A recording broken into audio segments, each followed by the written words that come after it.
Hoppa doopa doo la da doo doo doo. Cartoons are for kids and adults.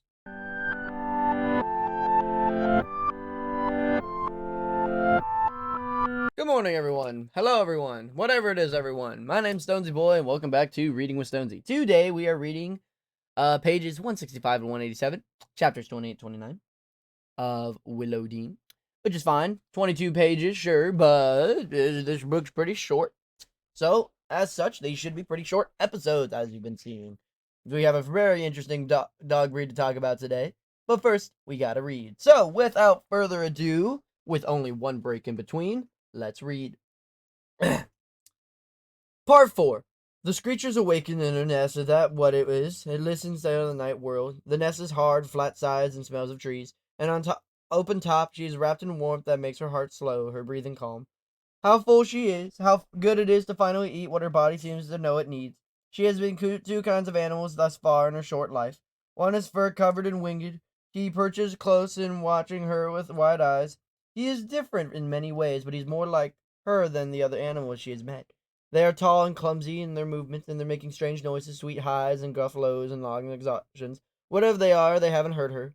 The first time they reached into her nest, she recoiled. Wetness was there, water. She had no idea how thirsty she was. More came, more and more, than food. Green, brown, wet, alive, dead, all wrong. She waited. Patience had served her well so far, and then there it was, the right food at last.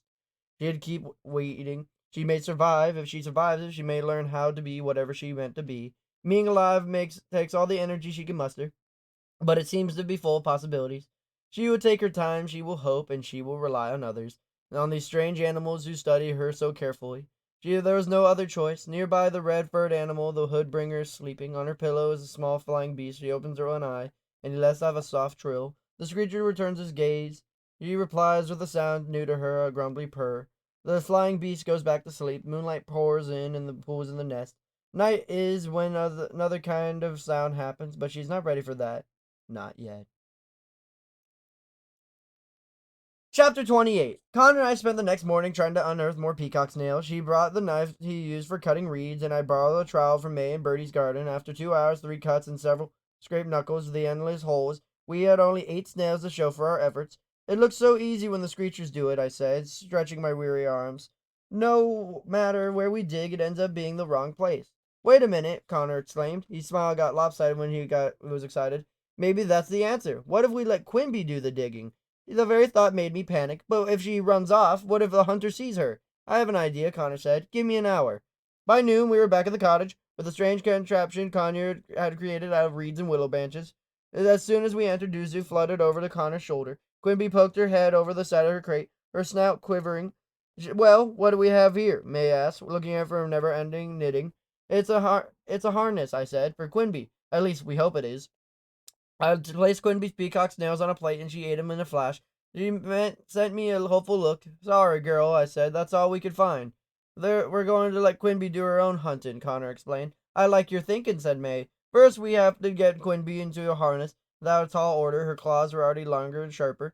Gingerly, I picked her up and scruffed her neck, and as always a mother dog would hold a puppy. With Connor, May, and Bertie all working at once, we managed to slip the harness over Quimby's head and ease her 2 front paws into the holes. I found some rope, and Connor tied it to the 2 loops we made on top of the harness. What if this isn't ridiculous sight, said Bertie, but an ingenious one. We let Quimby roam the cottage so she could get used to the harness. She moved around like a tin soldier, her legs stiff, trying to vain the grab of the rope with her teeth. She was clearly not happy with us. I really didn't want to do this, I said. It doesn't feel right, having a wild thing tied up. But if we were to run away, I don't know what I'd do, I frowned. We're hoping she'll be able to send out a peacock's nails better than we can. Not to mention dig them, Connor added. Connor had brought his basket, and we loaded Quimby in that. Along with May's blanket, the basket had 2 handles, so we each took a side, and Connor held the rope as well, and I put a coat over the top, and off we went. The past a couple of people in the road, and nobody said a word, and Quimby, thankfully, was fairly quiet, although she poked her nose out a couple of times to take in the new exciting smells. By the time we reached the hidden grove they had dug that morning, Quimby was making eager squeaking noises and scratching the sides of the basket. I wonder what she's thinking, Connor said. Me too, I said. Probably trying to figure out what ridiculous humans are up to. We slid her out of the basket. Quimby blinked, stunned, and looked up and down all around. She pulled on her rope and get close to the willow roots. Then she went to work. We have seen a dog bury a bone or a spotted green chipmunk rooting for lost acorn. You'll know that what I'm talking about. Quimby clawed near those trees with utter certainty. She reached her goal. Every so often she stopped to sniff around, her snout quivering, and every time she dug, she found a treasure trove of peacock snails. Dozens upon dozens. She knows exactly where to dig, I said. Her sense of smell is amazing. And their actual smell, Connor joked. When screechers were invented, Mother Nature made them scented. I laughed. I had never heard that before. My pa would have liked it. It was strange hearing myself say pa out loud. I couldn't remember the last time I had. I've made it up just now. Connor tightened his grip in Quimby's rope. I've actually been trying to write a story about Quimby, about how she must feel, and how she came to be. He gave me an embarrassed smile. It's not very good. I doubt that, he hesitated. Maybe I could read it someday. I still don't know how it ends. I don't even know how much about her yet. That's what I like about watching Screechers, trying to figure it all out. Like your ma with the birds, I suppose. I cast a sidelong glance to see if I made a mistake bringing up Connor's ma, but he was smiling, same as me. She would have liked you, I think, Connor said, my mother. I bet I would have liked her too. He scratched his forehead, looking bemused. I know, it's funny. I don't think I've talked to anyone about my mother in years, except maybe my father, and hardly even then. I know what you mean. I stared at Quimby so Connor wouldn't see the tears forming my eyes. It's tough for most folks to understand unless they'd gone through it. He didn't say anything more. We didn't have to. While Connor watched Quimby dig and eat, I pulled out my notebook and jotted down a thing and everything. I walked around the 5 willows, trying to count the number of peacock snails Quimby ate. She definitely seemed to prefer 2 trees in particular. I felt the dirt twirling leaves. Using my feet, I measured the distance from the willows to the stream, measuring downhill. What are you looking for? Connor asked. I don't know, I admitted. I never do. I just have a feeling that looking will lead me to the right questions and maybe even the right answers. I worked on quietly, and the only noises rustle of the leaves and scrabbling Quimby's calls and the stream walking. Silence filled the sound. It was. I let Quimby in, and she looked over at us, her belly swollen, her eyes glazed, and gave a content belch. I was certain how I'd tell the screecher was happy, but I was pretty sure we had carried one home that afternoon. Chapter 29. Every morning after that, Connor and I took Quimby to the same spot. We quickly got used to the harness, which we removed as soon as we safely back to the cottage. In fact, she seemed associated with the snail hunting and sat calmly as we slipped her into it. Most days, Doozer joined us. He always rode on Connor's shoulder. Sometimes they would talk to each other, and one in words and one in coos, and I'd also listen along. Quimby was growing so fast that Connor decided to make a larger harness. He had witched a wheelbarrow covered with tarp because she was too heavy to carry in the basket. Her tusks were sharper, her tail quills were no longer soft to the touch. She drooled a bit, growled sometimes, and just generally looked less like a cute baby, more like a frightening animal that she was meant to be. Still, Quimby never screeched at night. I often wondered why. She also became more flexible about her diet. We gradually began to add more foods, especially grubs and ferns, to her plates, and she would eat them and run out of their peacock snails, but the snails still clearly her favorite food. One morning, Connor and I went uphill and found the dragon's size kicking up whirlpools of dust. Fire weather, Connor commented, and then looked troubled. Sorry, he said. No, it's all right. We never talked about the fire that killed my family, but Connor knew what happened. It must have been awful, he said. It was, but awful things happen to a lot of people. True. Our conversations were often like that, just a handful of words. I liked it. The silences were comfortable as an old sweater. Walking in the forest with Connor was almost like walking alone. Like me, he was calm and watchful, though he was searching for something different things. Connor was always looking to look out for petals and stones, reeds and cattails. I was always searching, unlikely as I knew it was, for more screechers, and of course, we both kept our eyes open for many honey bears.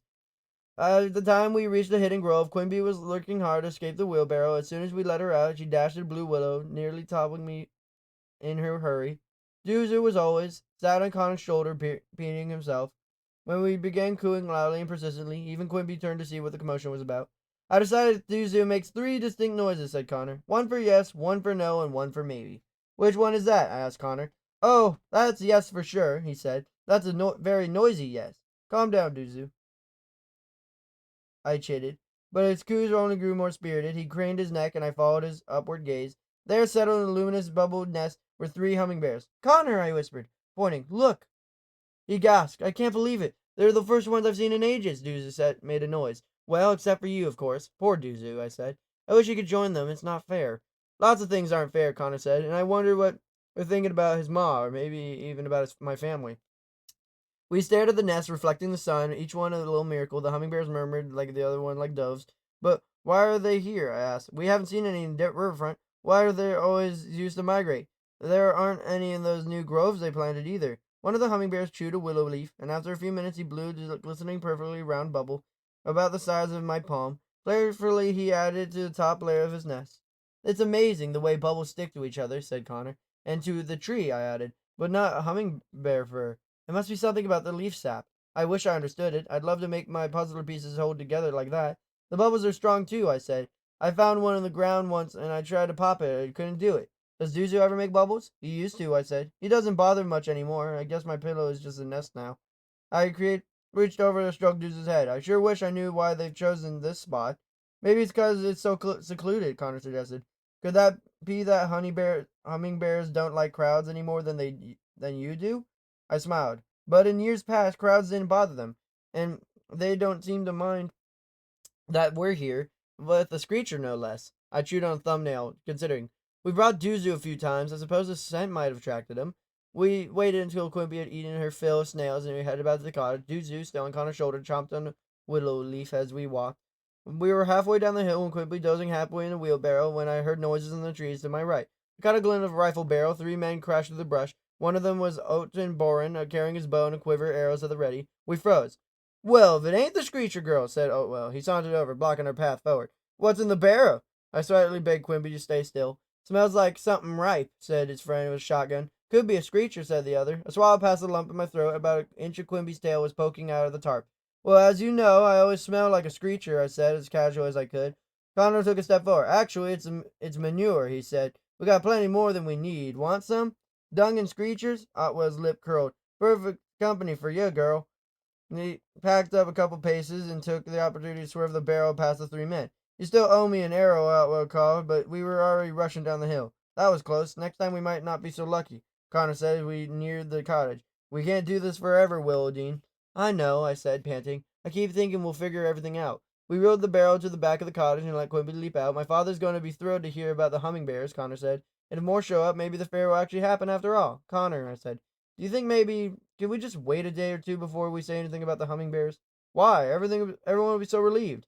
I know, I just feel like there's something I need to figure out. There are all these pieces and I can only look long enough, I know. But it doesn't make sense. I can't explain it. Sounds like my puzzlers, he said. Sometimes you just gotta have give idea room to breathe. One day, I said. He nodded, sure. Come on, Duzu, I said, holding at my arm. Only then did I notice the little bubble he'd blown. It was oddly shaped, and he clutched it in his paws, looked quite pleased. Then he let it go. He watched it float in the air, impossibly strong and possibly lovely. And that's the end of the reading for the day. It's really nice, I gotta say. Oh, man.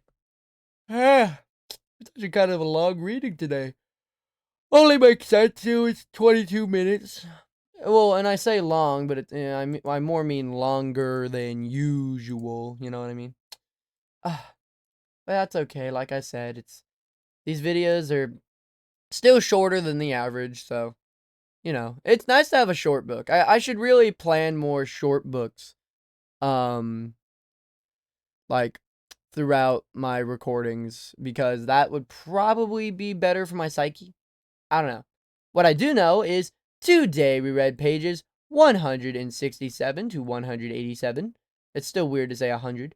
Next time we will be hitting that nice little milestone mile mark going everything. We're gonna read to 200. That's right.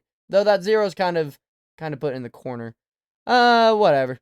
And next time we're gonna be reading chapters 30 to 31. It's gonna be pretty easy. Next episode we're only reading about 12 pages, so it's not gonna be the worst thing in the world. But yeah. So without further ado, it's time for the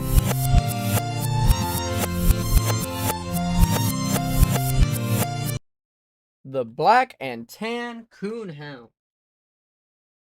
Sorry, I meant to say today we're going to be learning about the Black and Tan Coonhound.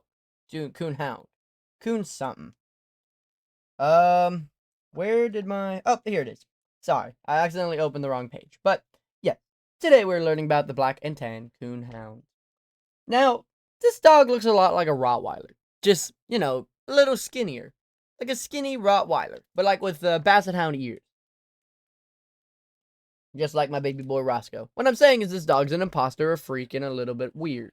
But before you can ever make fun of anything, or have a strong opinion on something, you must know the history. Now, the history of the Black and Black, Tan, and Handsome Coonhound is that a true American breed. The Black and Tan Coonhound probably originated from the crosses of the Bloodhound and Foxhound, particularly the Black and Tan Virginia Foxhound. The Black and Tan Coonhound developed mostly in the Appalachian, Blue Ridge, Ozark, and Smoky Mountains, where these dogs were used to hunt raccoons and bears over fairly rugged terrain. They trailed in fashion of their bloodhound ancestors, with nose to ground, but at a somewhat swifter pace. Although they will trail any mammal, they specialize in raccoons and opossums, often trailing at night. When quarry is treed, the dogs bay until the hunter arrives and shoots the animal. The AKC recognized the breed in 1945, but the Black and Tan has always been much more popular in a hunting dog than a show dog or pet. Organized night hunts are extremely competitive and popular, and the United Kennel Club hubs many bench shows in the foxhounds only, and the Black and Tan Coonhounds, Blue Tick Coonhounds, Red Bone Coonhounds, English Coonhounds, Bloodhounds, and Tree Walkers compete. Many coonhounds, so many little time, wouldn't you agree? Well, if you would agree with that, you should agree that this dog would be kind of cool to have as a pet. Maybe not for kids, but who knows? We need to know the temperament for that one, and the temperament for the Black and Tan Coonhound is that not the prototypical house dog. The Black and Tan Coonhound, nonetheless, makes an exemplary pet. It's mellow, amiable, calm, and unobstructive indoors. Outdoors, the strong hunting instincts take over, and it'd be difficult, if not impossible, to turn from a track other than starts trailing. As befitting a dog and its heritage, it's strong, independent, and stubborn. It is gentle and tolerant with children, but may be too independent to satisfy a playful child. It is reserved with strangers, and it may bay and howl. Very interesting. So this might be a good single dog, but maybe not the best with kids.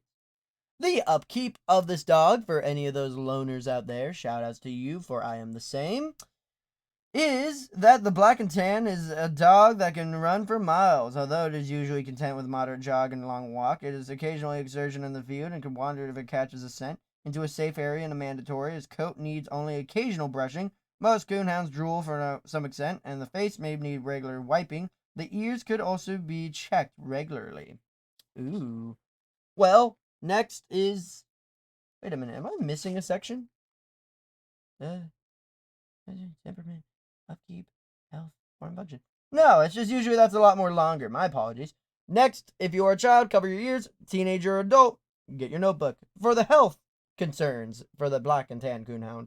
The major concerns are CHD. Minor concerns are entropin, hypothyroidism, occasionally seen with hemophilia B. Their suggested tips are hip, thyroid, and eye. And their lifespan is 10 to 12 years. Ooh, same as a hound. But, now, you don't have kids, and we've already said that this dog's pretty good for people without kids, but what's their form and function? The Black and Tan Coonhound's moderate build gives it a blend of strength, speed, and agility. It's square and slightly longer than tall. With moderate bone, its long ears maybe help to stir up the ground scent. Its deep muzzle allows room for off-area apparatus. The deep voice enables the hunter to locate a dog when it's treated its quarry. Its hair is short but dense, providing an all-weather protective coat. Its expression is alert, friendly, and eager. Its stride is easy and graceful, with a head and tail head high. Now, finally, for the tier list, let's get this over with. 5 is the best, 4 is better, 3 is good, 2 is worse, 1 is the worst, unless it comes to grooming. So, energy levels out of 2, very surprising. Exercise requirements is out of 4, very high. Playfulness, affection level, friendliness towards dogs, friendliness towards other pets are out of 3, pretty average. Friendliness towards strangers is out of 2, that seems right. Ease of training's out of 1, very stubborn. Protection watchdog abilities out of 4, pretty good. Protection abilities out of 3, pretty good.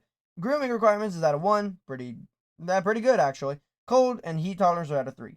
The weight of a male and female Black and Tan Coonhound is 55 to 75 pounds. That's a pretty wide margin.